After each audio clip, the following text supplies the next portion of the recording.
పవన్ కళ్యాణ్ సోదరుడు నాగబాబుకి మంత్రి పదవి ఇవ్వబోతున్నాం అని చెప్పి చాలా కాలం కిందటే ముఖ్యమంత్రి చంద్రబాబు నాయుడు ప్రకటించారు.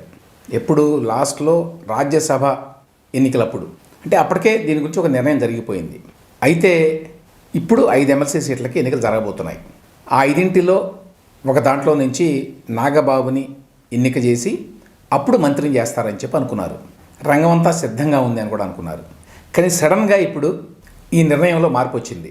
ఆయన నాగబాబుని మంత్రిగా తీసుకోపోవడం లేదు అనేది ఈ వార్త. ఎందుకు తీసుకోవడం లేదు అనేది ఒక అంశం అయితే, ఆల్టర్నేటివ్గా ఏం చేయబోతున్నారు, మరేం ఆఫర్ చేయబోతున్నారు నాగబాబుకి అనేది రెండో అంశం. ఫస్ట్ రెండో అంశాన్ని డీల్ చేద్దాం. ప్రత్యామ్నాయంగా నాగబాబుని రాజ్యసభకి పంపించాలనుకుంటున్నారు అనేది ఒక వార్త.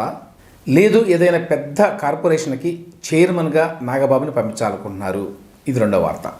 ఈనాడు పత్రికలోనేమో ఒక మంచి కార్పొరేషన్ చైర్మన్గా నాగబాబుని పంపించాలని చెప్పి అనుకుంటున్నారు అని వార్త వచ్చింది.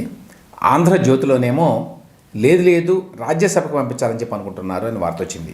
ఏదేమైనప్పటికీ ఒకటి మాత్రం నిజం, నాగబాబుని మంత్రివర్గంలో చేర్చుకోబోవడం లేదు అంటే పవన్ కళ్యాణే ఈ మేరకు కోరారు అనేది. పవన్ కళ్యాణ్ అసెంబ్లీలోనే ముఖ్యమంత్రిని కలిసి మాట్లాడుకున్నారు. మాట్లాడిన దాంట్లో ఆబ్వియస్లీ ఈ అంశం ప్రధానం. పవన్ కళ్యాణే స్వయంగా మంత్రివర్గంలోకి నాగబాబుని తీసుకుందామని చెప్పి గతంలో అనుకున్నాం. నేను అడిగాను, మీరు ఓకే అన్నారు, ప్రకటించాను కూడా. కానీ ఇప్పుడు మా ఆలోచన మారింది, ఆయన్ని మంత్రివర్గంలో తీసుకోకుండా వేరే అవకాశం కల్పించాలి అని అడిగారట. అప్పుడు చంద్రబాబు నాయుడు గారు సరే మీరు ఏది అడిగితే అట్లాగే చేద్దామని చెప్పారట. ఎందుకని నాగబాబుని మంత్రి చేయాలి అని గతంలో అనుకున్న ఆలోచనకు విరుద్ధంగా పవన్ కళ్యాణ్ ఇప్పుడు మనసు మార్చుకున్నారు. మోస్ట్ ప్రాబబ్లీ రీజన్ ఏంటంటే, ఇప్పటికే జనసేన నుంచి కూటమి మంత్రివర్గంలో 3 మంత్రులు ఉన్నారు. పవన్ కళ్యాణ్, కందుల దుర్గేష్, నాదెండ్ల మనోహర్. ఈ 3లో 2 కాపు కులానికి చెందినవారు, 1 కమ్మ కులానికి చెందినవారు. ఈ నేపథ్యంలో ఇప్పుడు జనసేన తరఫున మరొకరికి మంత్రివర్గంలో స్థానం కల్పిస్తే వాళ్ళు కూడా కాపు కులానికి చెందిన వాళ్ళు అయి ఉంటే, apart from being Pawan Kalyan's brother, అది చూడడానికి బాగుండదు, పొలిటికల్గా సరైన మెసేజ్ని పంపించదు అనేటువంటి ఆలోచనతోనే ఈ పని చేసి ఉంటారు. ఎందుకంటే ఎప్పుడైతే నాగబాబుని మంత్రివర్గంలో తీసుకుంటారు అని చెప్పి వార్తలు వచ్చినాయో అప్పటి నుంచి కూడా ఈ క్రిటిసిజం ఉంది. జనసేన నుంచి అందరూ కాపులేనా, పవన్ కళ్యాణ్ సోదరుడు అనేది ఒక ఇష్యూ అయితే, రెండవది ఒకే కులానికి చెందిన వాళ్ళు ఎక్కువ మంది ఉంటారు మంత్రివర్గంలో. అంటే అవుట్ ఆఫ్ 4, 3 ఒక కులానికి చెందిన వాళ్ళు. అది జనసేన ఇమేజ్కి డ్యామేజ్ చేసేటువంటి అవకాశం ఉంది.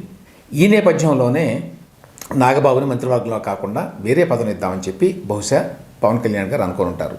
అయితే అది ఏంటి అనేది ఇంకా ఒక స్పష్టత రాలేదు.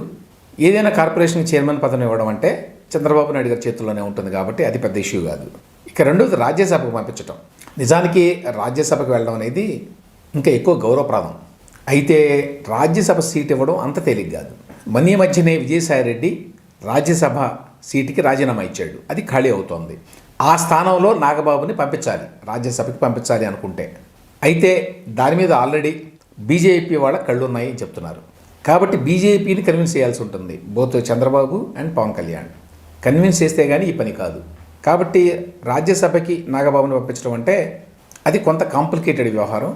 వేరాజ్ ఏదైనా మేజర్ కార్పొరేషన్కి చైర్మన్ పదవిని ఇవ్వడం అంటే అది కూటమి ప్రభుత్వం చేతుల్లో పని. కాబట్టి ఇప్పుడు ఏ నిర్ణయం తీసుకుంటారో తెలియదు. ఒకవేళ విజయసాయిరెడ్డి ఖాళీ చేసిన రాజ్యసభ సీట్ని నాగబాబుకి ఇచ్చినట్లయితే అప్పుడు ఎన్నిక జరుగుతున్న 5 ఎమ్మెల్సీ స్థానాల్లో 1 ఖచ్చితంగా బీజేపీకి ఇవ్వాల్సి ఉంటుంది. ఏం చేస్తారో చూడాలి. కానీ ఒక విషయంలోనైతే క్లారిటీ వచ్చింది. అదేంటంటే నాగబాబు కూటమి ప్రభుత్వంలో మంత్రి కావడం లేదు. కుటుంబ పార్టీ, కుల పార్టీ అనేటువంటి విమర్శలు రాకుండా పవన్ కళ్యాణ్ ఈ నిర్ణయం తీసుకున్నట్టుగా కనిపిస్తోంది.